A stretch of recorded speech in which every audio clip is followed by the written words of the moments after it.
இயேசுவுக்கே புகழ். இயேசுவுக்கே புகழ். இந்த புதிய நாளுக்காகவும் இந்த புதிய வாய்ப்புக்காகவும் ஆண்டவருக்கு நன்றி சொல்லி நம்ம ஜெபத்தோட இந்த சிந்தனையா ஆரம்பிக்கலாம். எங்களை நேசிக்கிற எங்கள் அன்பு தந்தையே, இந்த அருமையான பொழுதை எங்களுக்கு ஆசீர்வாதமா தந்ததற்காக உமக்கு நன்றி.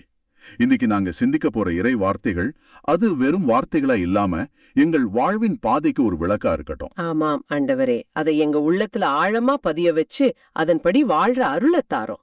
இந்த மன்றாட்டே எங்கள் சகோதரராகிய இயேசுவின் பெயரில் உம்முன் வைக்கிறோம் அப்பா. ஆமென். ஆமென். இன்று டிசம்பர் 30, 2025. இன்றைய வாசகங்கள் ரொம்ப ஆழமானவை.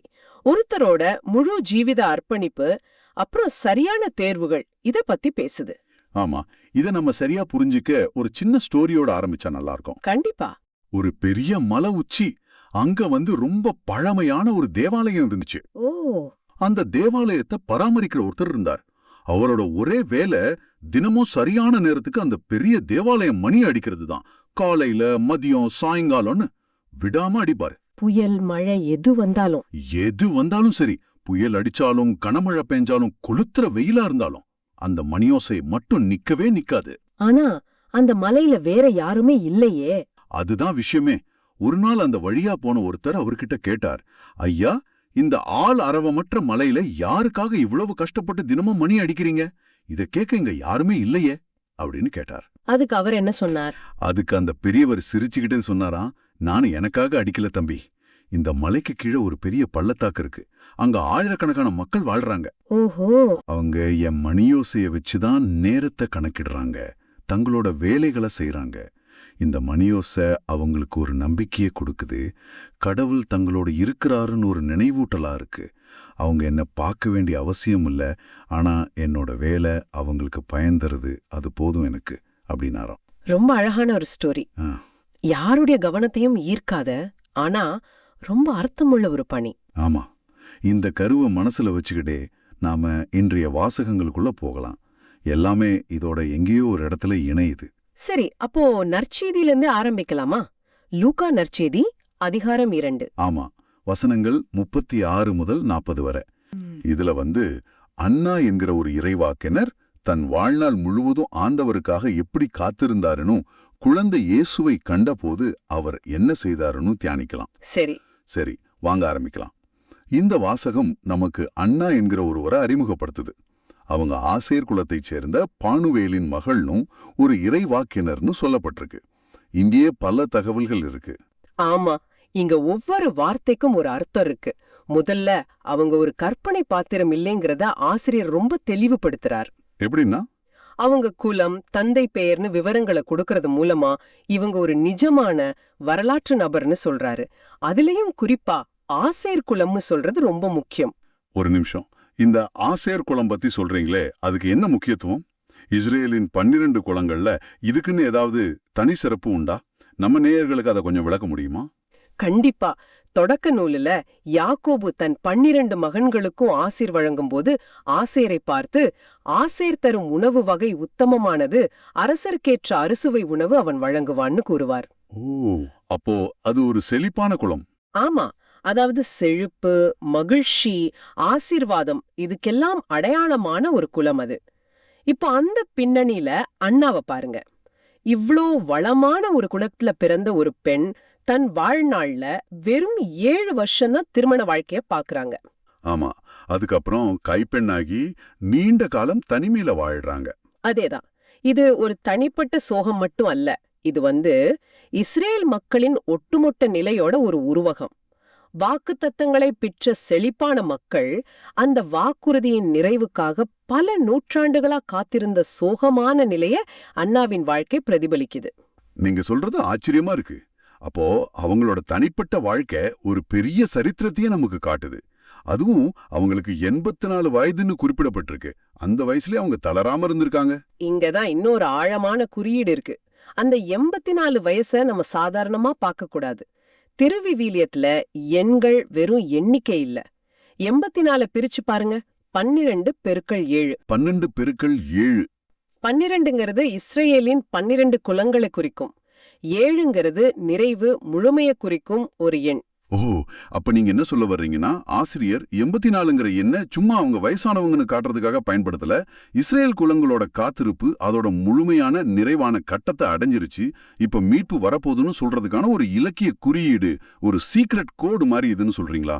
இது உண்மையிலேயே ஃபேசினேட்டிங். அதேதான். அந்த மக்களின் ஒட்டுமொத்த காத்திருப்பும் அண்ணாவின் உருவத்தில் முழுமையடைந்து அந்த நிறைவின் தருணத்தில் மீட்பர் வருகிறார். இந்த ஒரு முக்கியமான தருணத்திற்காகவே அவர் தன் வாழ்நாள் முழுவதும் விசுவாசத்துடன் காத்திருந்தாருன்னு அந்த ஒரு எண் நமக்கு ஆழமா சொல்லுது. எங்கதான் இது இன்னும் சுவாரஸ்யமா மாறுது. அடுத்த வரி, அவர் கோவிலை விட்டு நீங்காமல் நோன்பிருந்தும் மன்றாடியும் அல்லும் பகலும் திருப்பணி செய்து வந்தார்னு சொல்லுது. 84 வயசுல ஒருத்தர் ஓய்வெடுக்காம ராத்திரி பகலா கடவுளோட இல்லத்திலேயே இருக்கிறார்னா. ஆனா ஒரு நிமிஷம், இதை இன்னொரு கோணத்துல பார்க்கலாமா? 84 வயசு வரைக்கும் ஒருத்தவங்க கோவில்லையே இருக்கிறது, இது ஒரு விதத்துல உலக வாழ்க்கையிலிருந்து தப்பிச்சு ஓடுற மாதிரி இல்லையா?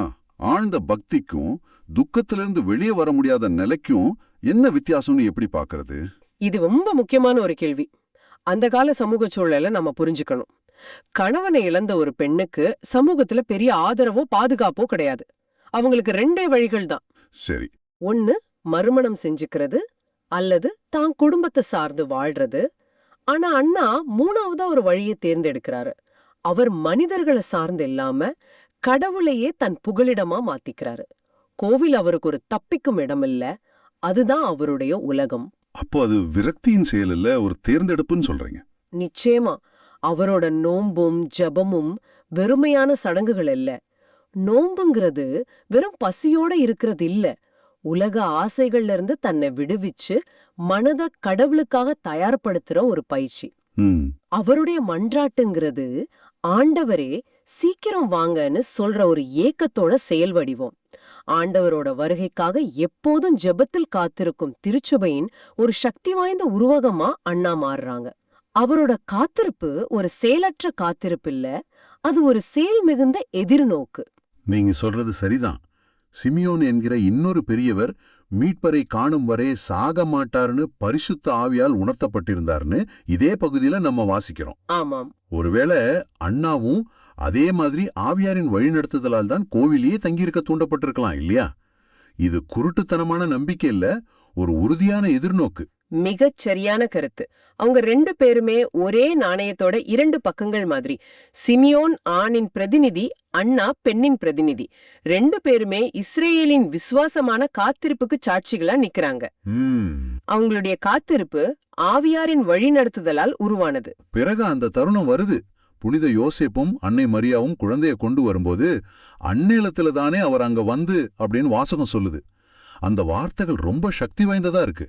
தற்செயலா நடக்கல, சரியான நேரத்துல நடக்குது. ஆமா, அந்த ஒரு நொடியில முடிவுக்கு வருது. குழந்தைய கண்டதும் அவர் என்ன செய்தார்? 2 முக்கியமான காரியங்களை செய்தார். முதல்ல கடவுளை புகழ்கிறார். அது வெறும் வார்த்தைகள் இல்ல, அவருடைய வாழ்நாள் முழுவதும் குவிஞ்சிருந்த ஏக்கம், நம்பிக்கை, கண்ணீர், ஜெபம் எல்லாம் சேர்ந்து வர்ற ஒரு நன்றியின் வெளிப்பாடு. நன்றி ஆண்டவரே, என் கண்கள் காணும்படி செய்தீரேன்னு சொல்ற மாதிரி இருக்கு. அதேதான். 2வதா அவர் ஒரு நற்செய்தி முள்ளகராக மாறுகிறார். இதுதான் முக்கியமான புள்ளி இல்லையா? அவரோட தனிப்பட்ட அமைதியான ஜெபம் நிறைந்த வாழ்க்கை திடீர்னு ஒரு பொது அறிவிப்புல உச்சம் பெறுது. கரெக்ட். இயேசுவோட இருந்த அந்த சந்திப்பு அவருக்குள்ளே ஒரு மாற்றத்தை ஏற்படுத்தி உடனடியா ஒரு நற்செய்தி பணியா மாறுது. ஆமா, வாசகம் தெளிவா சொல்லுது. எருசலேமின் மீட்புக்காக காத்திருந்த எல்லாருக்கும் அக்குழந்தைய பற்றி பேசினார். தனக்கு கிடைச்ச அந்த பெரிய பாக்கியத்தை தனக்குள்ளேயே வச்சிக்கல. அதே ஏக்கத்தோட அதே நம்பிக்கையோட காத்திருந்த மற்றவங்கள தேடி போய் நம்ம காத்திருப்பு வீண் போகல, மீட்பர் வந்துட்டார்னு சொல்றாங்க. இது ஒரு முக்கியமான கேள்வியை நமக்குள்ள எழுப்புது. என்ன கேள்வின்னு சொல்றீங்க?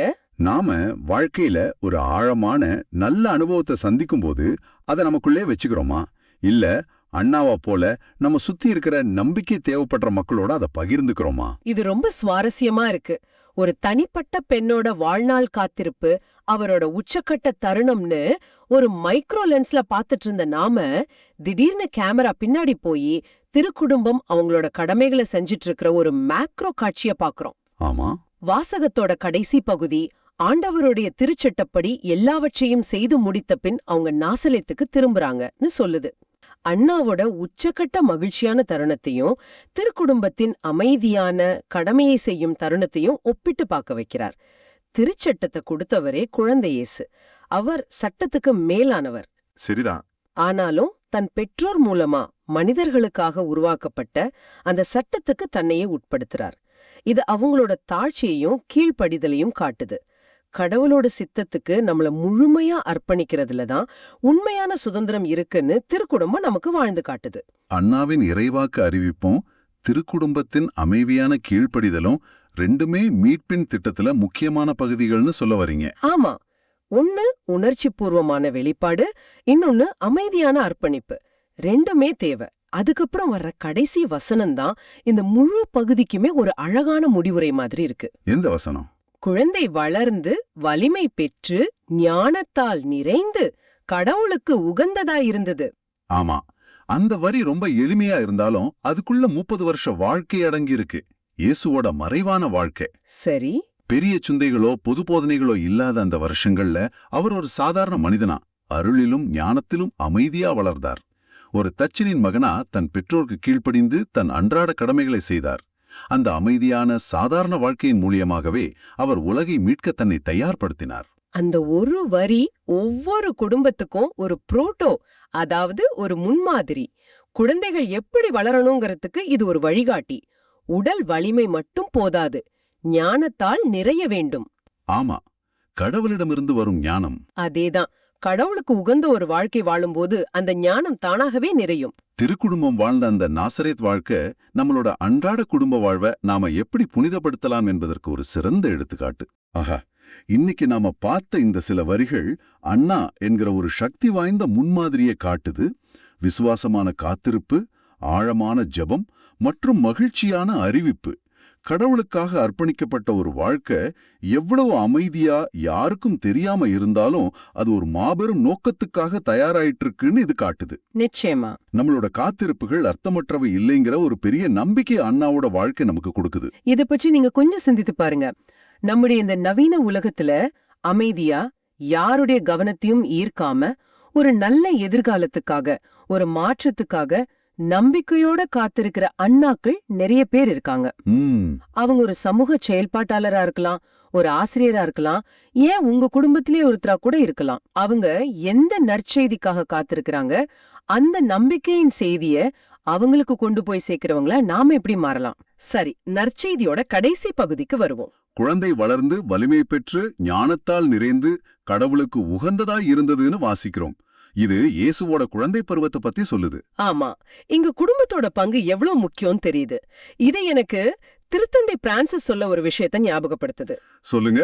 பிள்ளைகள் முழுமையா நல்லிணக்கத்தோட வளர தேவையான சூழலை உருவாக்குறது தான் ஒவ்வொரு குடும்பத்தோடவும் முக்கியமான பணின்னு அவர் சொல்வார். அன்னை மரியாவும் புனித யோசேப்பும் இயேசுவுக்கு அப்படியான ஒரு சூழலை நாசரத்துல கொடுத்தாங்க. வெறும் உணவு, உடை, இருப்பிடம் மட்டும் கொடுக்கல, ஞானத்துல வளர கடவுளோட அருளால நிறைய ஒரு சூழலை கொடுத்தாங்க. அப்போ நம்ம குடும்பங்கள் எப்படி இருக்கு? பிள்ளைங்களோட படிப்பு, அவங்களோட திறமைகள்னு உடல் வளர்ச்சிக்கு நாம கொடுக்கற முக்கியத்துவத்தை அவங்களோட ஆன்மீக ஞான வளர்ச்சிக்கும் கொடுக்கறோமான்னு யோசிக்க வேண்டிய இடம் இது. உண்மைதான். ஒவ்வொரு வீடும் ஒரு சின்ன தேவாலயம் மாதிரி இருக்கணும். அங்க ஜெபம், அன்பு, தியாகம் இதெல்லாம் பிள்ளைங்களுக்கு சொல்லிக் கொடுக்கப்படணும். அண்ணாவோட அர்ப்பணிப்பு, திருக்குடும்பத்தோட வழிகாட்டுதல், இந்த ரெண்டுமே ஒரு விஷயத்தை நோக்கி தான் நம்மள கொண்டு போகுது. அதுதான் சரியான தேர்வு. ஆமா, உலக விஷயங்களை விட கடவுளோட திட்டத்துக்கு முக்கியத்துவம் கொடுக்கறது. இதுதான் முதல் வாசகத்தோட மைய கருத்து இல்லையா? மிகச்சரியா சொன்னீங்க. திருத்தூதர் யோவான் எழுதின முதல் திருமுகத்திலிருந்து எடுக்கப்பட்ட இந்த வாசகத்தை விரிவா பார்க்கும்போது எனக்கு முதல்ல கவனத்தை ஈர்க்கிறது என்னன்னா, புனித யோவான் திருச்சபையில் இருக்கிற எல்லாரையும் ஒரே மாதிரி பார்க்கல. அவரு 3 அலகலகு குழுக்களை பேர் சொல்லி கூப்பிடுறாரு. பிள்ளைகள், தந்தையர், அப்புறம் இளைஞர்கள். இது ஏதோ பொதுவா எழுதின கடிதம் மாதிரி இல்ல. ஒவ்வொருத்தரோட ஆன்மீக நிலையையும் அவர் புரிஞ்சு வச்சிருக்காருன்னு காட்டுது. ஏன் இந்த வேறுபாடு? இது வயசை மட்டும் குறிக்குதா? இது ஒரு அருமையான தொடக்க புள்ளி. நீங்க சொல்ற மாதிரி இது வெறும் வயசு சம்பந்தப்பட்டது மட்டும் இல்ல. இது விசுவாச பயணத்தோட வெவ்வேறு நிலைகளை குறிக்குது. ஓ, அப்படியா? ஆமா. முதல்ல ஏன் பிள்ளைகளேன்னு சொல்றாரு? ஏன்னா கிறிஸ்துவோட பேர்ல அவங்க பாவங்கள் எல்லாம் மன்னிக்கப்பட்டிருக்கு. இது விசுவாசத்தோட ஆரம்ப நிலை. அதாவது ஒரு குழந்தை மாதிரி. கரெக்ட். கடவுள முதல்ல அப்பான்னு உணர்ந்து அவரோட மன்னிப்போட சந்தோஷத்துல வாழ்ற ஒரு நிலை. இந்த நிலையில இருக்கிறவங்களுக்கு பாவ மன்னிப்பு தான் ஒரு மிகப்பெரிய அனுபவமா இருக்கும். சரி, அப்போ ஆன்மீக பயணத்துல முதல் அடியெடுத்து வைக்கிறவங்கன்னு சொல்லலாமா? நிச்சயமா.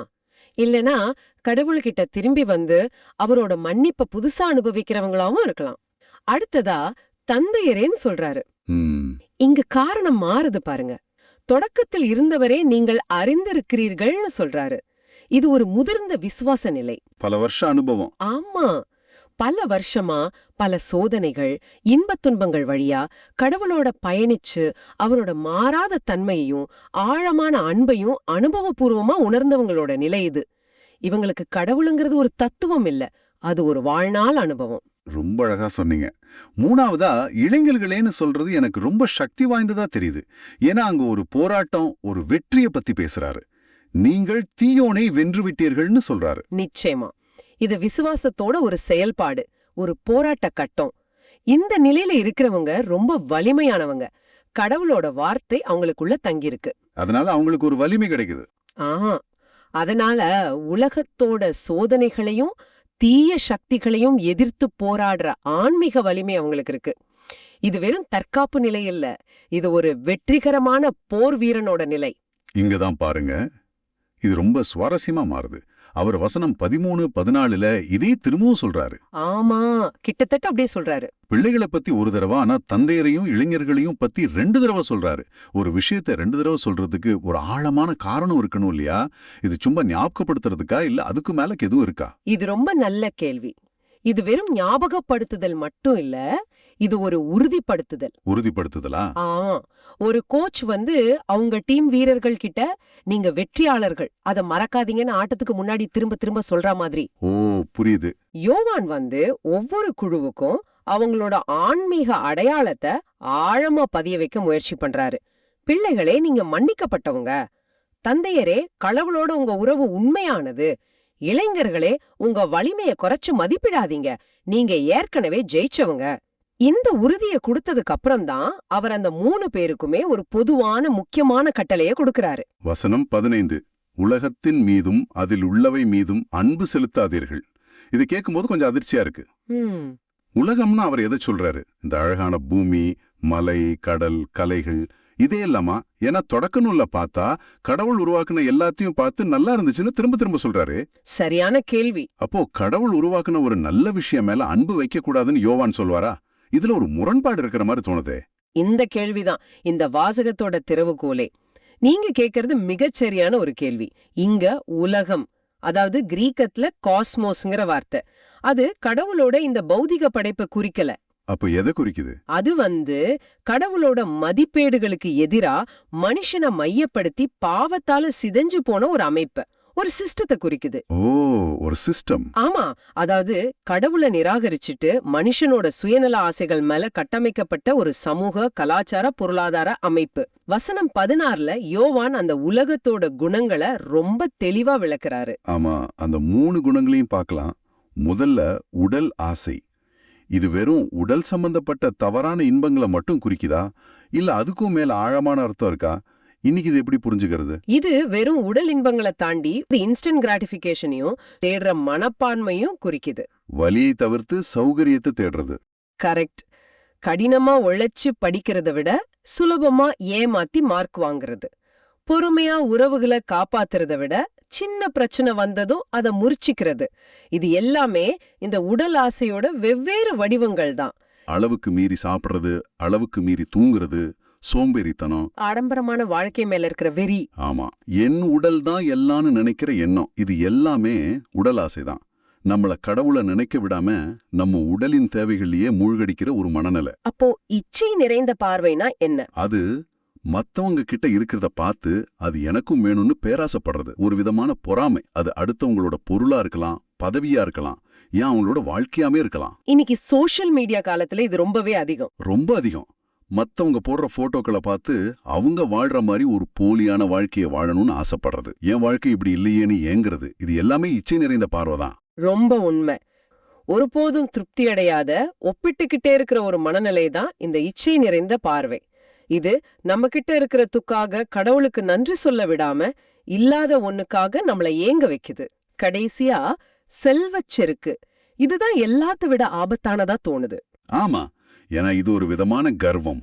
என்கிட்ட இவ்ளோ பணம் இருக்கு, இவ்ளோ படிப்பு இருக்கு, அதிகாரம் இருக்கு, நான் தான் பெரிய ஆளு, என் சொந்த திறமையால தான் இதெல்லாம் சாதிச்சேன், இதுக்கு கடவுளோட உதவி தேவையில்லைன்னு நினைக்கிற மனநிலை. எனக்கு இவ்ளோ தெரியும், நான் இவ்ளோ சாதிச்சிருக்கேன், என் பிள்ளைங்க எப்படி இருக்காங்கன்னு பெருமைப்பட்டுக்கிறது. கடவுளோட கிருபையால கிடைச்சதெல்லாம் தான் சொந்த திறமையால கிடைச்சதுன்னு பெருமை பாராட்டுறது. இந்த மூணுமே தந்தை கிட்ட இருந்து வர்றதில்ல, உலகத்துல இருந்து தான் வருதுன்னு யோவான் திட்டவட்டமா சொல்றாரு.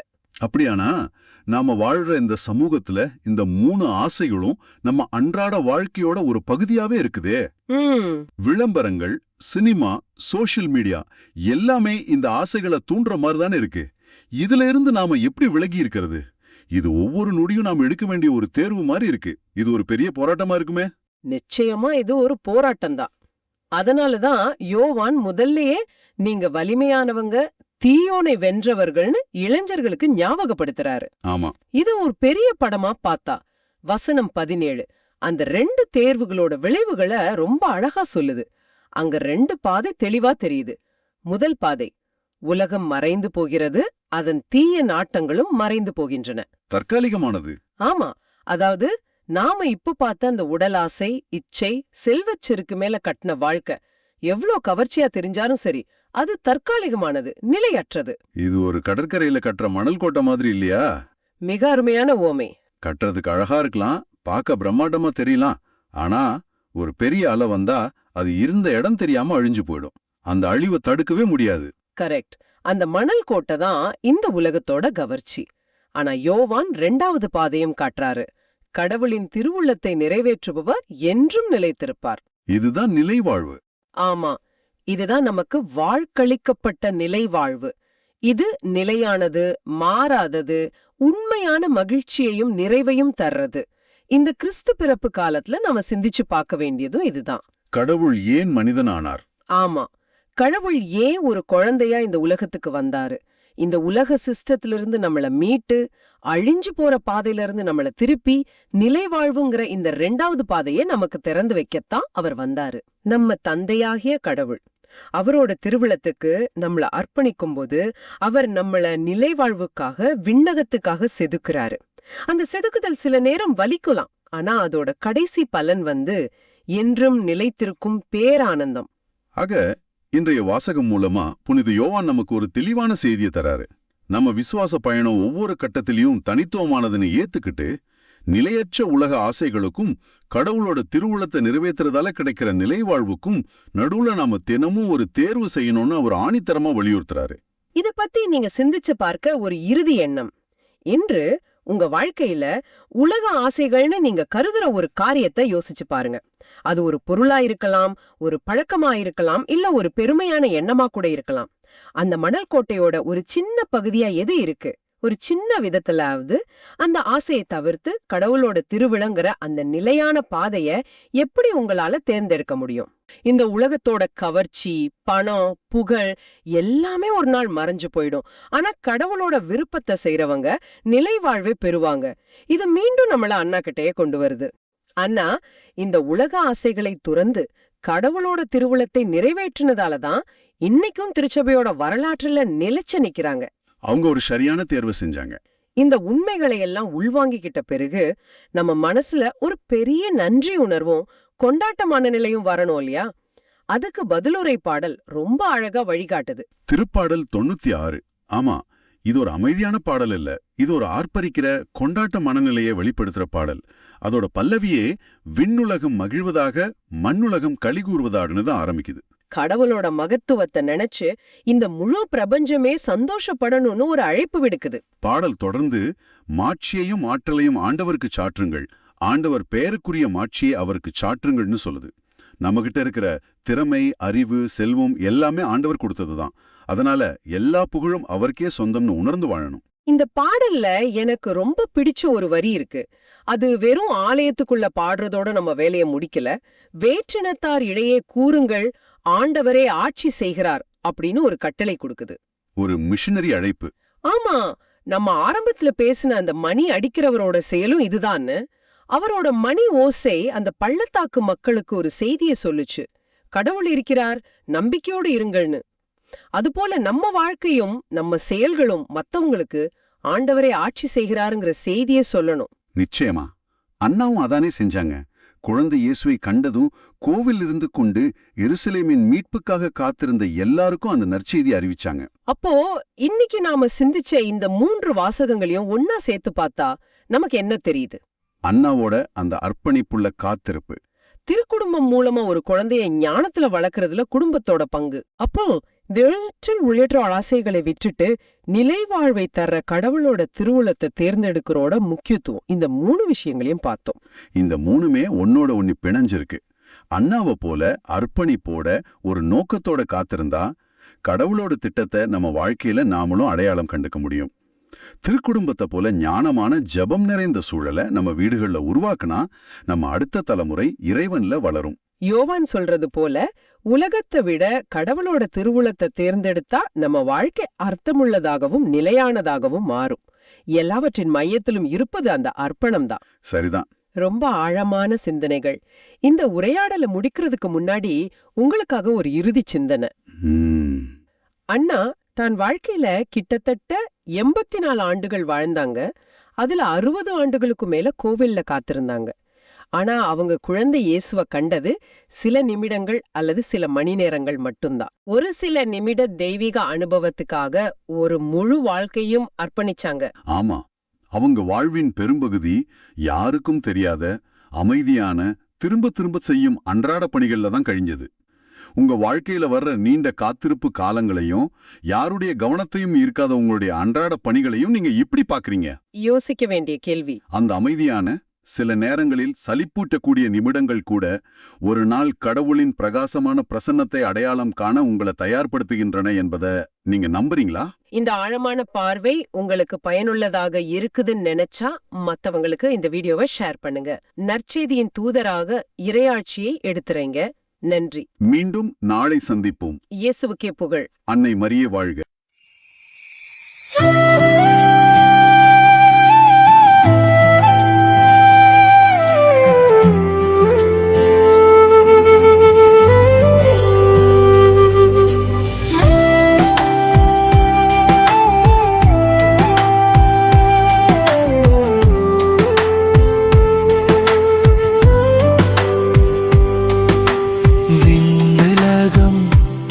மகிழ்வதாக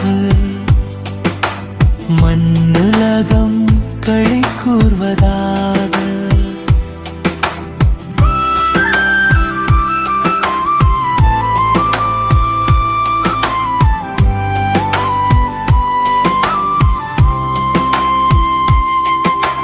மக்களினங்களின் குடும்பங்களே ஆண்டவருக்கு சாற்றுங்கள். மாட்சியையும் ஆற்றலையும் ஆண்டவருக்கு சாற்றுங்கள். ஆண்டவரின் பெயருக்குரிய மாட்சியை அவருக்கு சாற்றுங்கள்.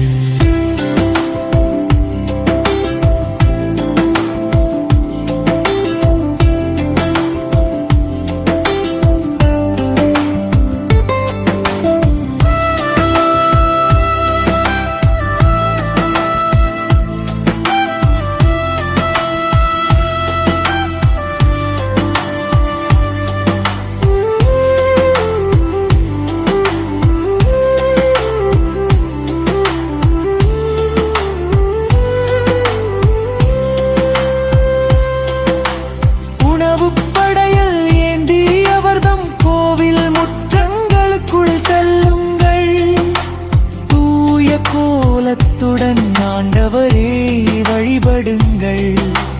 உலகெங்கும் வாழ்வோரே அவர் திருமுன் நடுங்குங்கள். பல்லவி.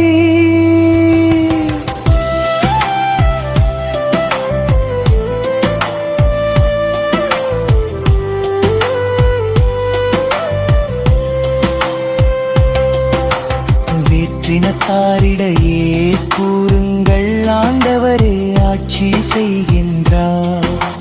பூவுலகு உறுதியாக நிலைநிறுத்தப்பட்டுள்ளது, அது அசைவுறாது. அவர் மக்களினங்களை நீதி வழுவாது தீர்ப்பிடுவார்.